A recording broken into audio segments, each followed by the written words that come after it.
ओम शांति। 31 जनवरी 2025। बाबा ने महावाक्य में हम बच्चों को जो शिक्षाएं दी उनका मनन करेंगे।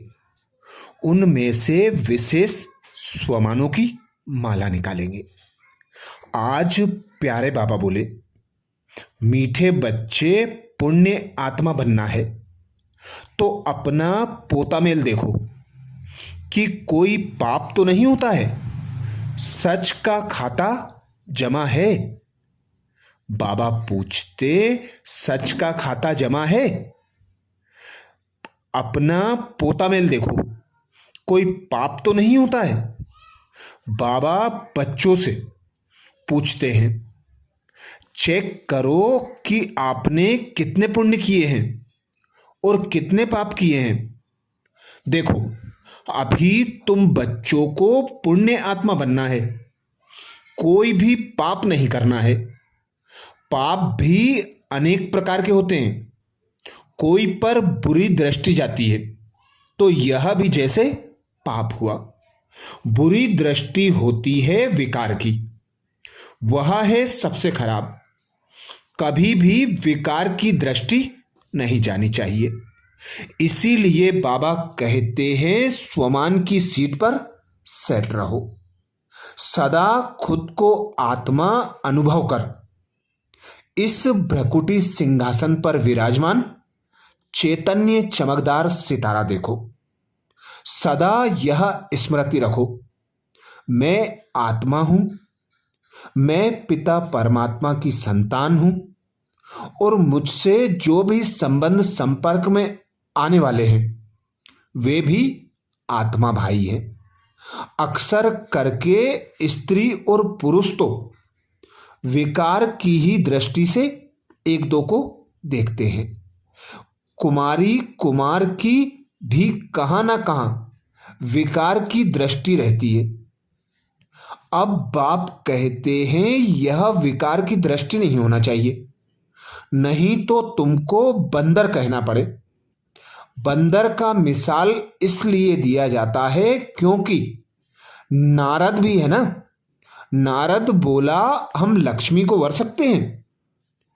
तो जब उसने अपना चेहरा नदी में जाकर देखा तो उसे बंदर का चेहरा दिखाई दिया। तो ऐसे ही तुम भी तो कहते हो, हम तो लक्ष्मी को भरेंगे, नारी से लक्ष्मी, नर से नारायण बनेंगे। बाप कहते हैं, अपने दिल से पूछो, कितने तक हम पुण्य आत्मा बने हैं, कोई पाप तो नहीं करते, कहां तक योग में रहते हैं। तो विशेष इस शिक्षा से स्वमान निकालेंगे, मैं पुण्य आत्मा हूं, मैं महान आत्मा हूं, मैं सदा देही अभिमानी स्थिति में स्थित रहने वाली आत्मा हूं। बाबा कहते, सबसे बड़ा पाप कौन सा है? किसी पर बुरी दृष्टि रखना। तो पाप से मुक्त होने के लिए अपनी दृष्टि को रूहानी बनाओ। सदा आत्मा आत्मा भाई को देखो। अभी परम पिता परमात्मा ब्रह्मा में प्रवेश होकर अविनाशी ज्ञान रत्नों का खजाना देते हैं।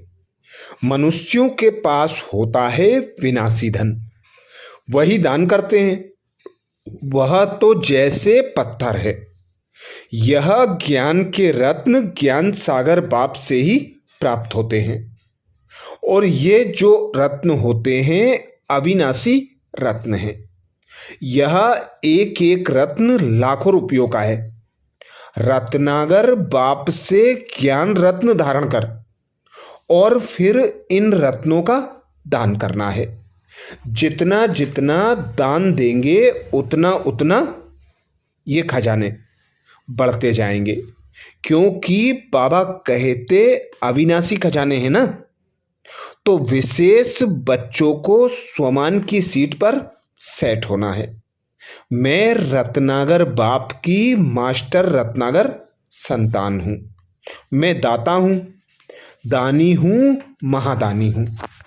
बाबा जो अभी श्रीमत देते हैं उस पर पूरा पूरा चलना है। यह खबरदारी रखना है, माया के तूफान तो भलाएं, परंतु कर्मेंद्रियों से कोई विकर्म नहीं करना है। कोई तरफ कुदृष्टि जाए तो उसके आगे खड़ा भी नहीं होना चाहिए, एकदम चला जाना चाहिए। मालूम पड़ जाता है इसकी कुदृष्टि है।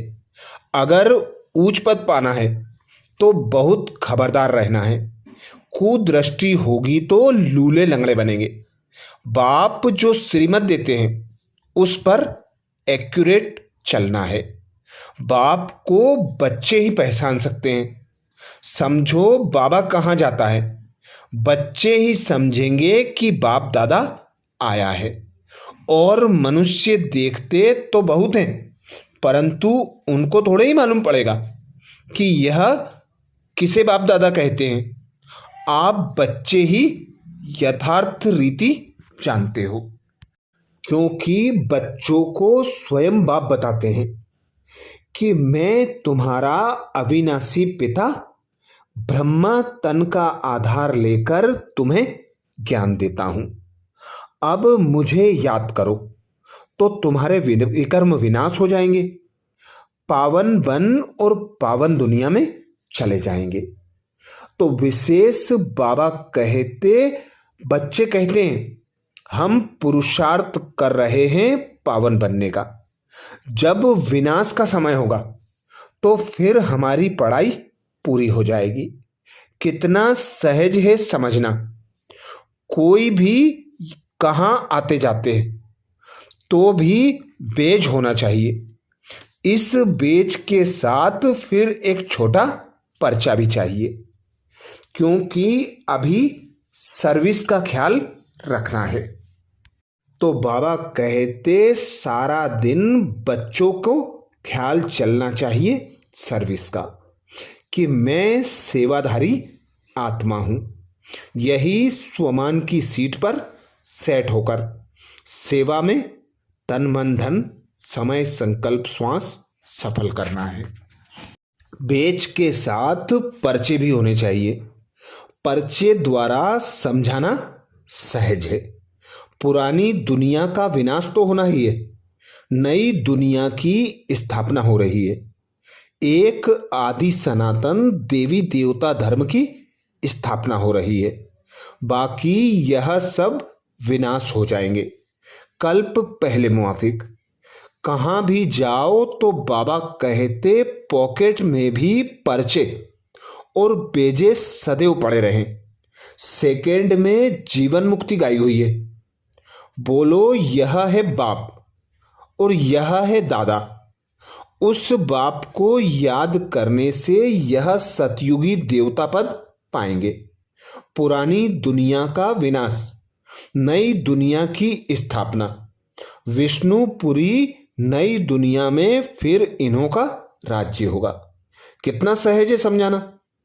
तीर्थों आदि पर मनुष्य जाते हैं, कितने धक्के खाते हैं। आर्य समाजी आदि भी ट्रेन भरकर जाते हैं। इसको कहा जाता है धर्म के धक्के। वास्तव में है अधर्म के धक्के। धर्म में तो धक्के खाने की दरकार ही नहीं है। तुम तो पढ़ाई पढ़ रहे हो भक्ति मार्ग में, मनुष्य क्या क्या करते रहते हैं। इसीलिए बाबा कहते अगर विनाशी धन है तो उसको सफल करने के लिए अलौकिक सेवा में लगाना चाहिए। अविनाशी धन का भी दान जरूर करना चाहिए। आज प्यारे बाबा ने हम बच्चों को वरदान दिया, डबल लाइट बन सर्व समस्याओं को हाई जंप दे, पार करने वाले तीव्र पुरुषार्थी भाव। डबल लाइट बन सर्व समस्याओं को हाई जंप दे, पार करने वाले तीव्र पुरुषार्थी भाव। इससे हम दिन भर के लिए स्वमान निकालें। मैं डबल लाइट तीव्र पुरुषार्थी आत्मा हूं। मैं डबल लाइट तीव्र पुरुषार्थी आत्मा हूं। जिसे धारण करने के लिए बाबा युक्ति बताते। सदा स्वयं को अमूल्य रत्न समझकर बाप दादा के दिल की डिब्बी में रहो, अर्थात सदा बाप की याद में समाये रहो, तो किसी भी बात में मुश्किल का अनुभव नहीं करेंगे, सब बोझ समाप्त हो जाएंगे। इसी सहज योग से डबल लाइट बन पुरुषार्थ में हाई जंप देकर तीव्र पुरुषार्थी बन जाएंगे। जब भी कोई मुश्किल का अनुभव हो तो बाप के सामने बैठ जाओ और बाप दादा के वरदानों का हाथ स्वयं पर अनुभव करो। इससे सेकंड में सर्व समस्याओं का हल मिल जाएगा। स्लोगन में बाबा कहते, सहयोग की शक्ति असंभव को भी संभव बना देती है। यही सेफ्टी का किला है। सहयोग की शक्ति असंभव को भी संभव बना देती है, यही है सेफ्टी का किला। तो इससे भी हम स्वमान निकालें, मैं सहयोगी आत्मा हूं, मैं एक दो को सहयोग देने वाली सहयोगी आत्मा हूं। आज मधुबन घर से विशेष सकाश देने के लिए पुरुषार्थ आया। अपनी शक्तिशाली मनसा द्वारा सकाश देने की सेवा करो, जिसके लिए बाबा ने सहज युक्ति बताई। समय प्रमाण चारों ओर सकाश देने का, वाइब्रेशंस देने का, मनसा द्वारा वायुमंडल बनाने का कार्य करना है। अभी इसी सेवा की आवश्यकता है। जैसे साकार रूप में देखा, कोई भी ऐसी लहर का समय जब आता था तो दिन रात सकाश देने, निर्बल में बल भरने का अटेंशन रहता था। समय निकाल आत्माओं को सकाश देने की सेवा चलती थी। ऐसे फॉलो फादर करो। तो आज विशेष हमें यह ज्ञात हुआ है कि प्रयागराज महाकुंभ में विशेष भगदड़ के कारण अनेक लोगों की मृत्यु हुई है। उन आत्माओं को मनसा सकाश जरूर देंगे, और जिन के भी अपने बिछड़ गए हैं, जो चिंतित हैं, भयभीत हैं, परेशान हैं, उन्हें भी बाबा से शक्तियां लेकर शक्तियों की सकाश जरूर देंगे। अच्छा, ओम शांति।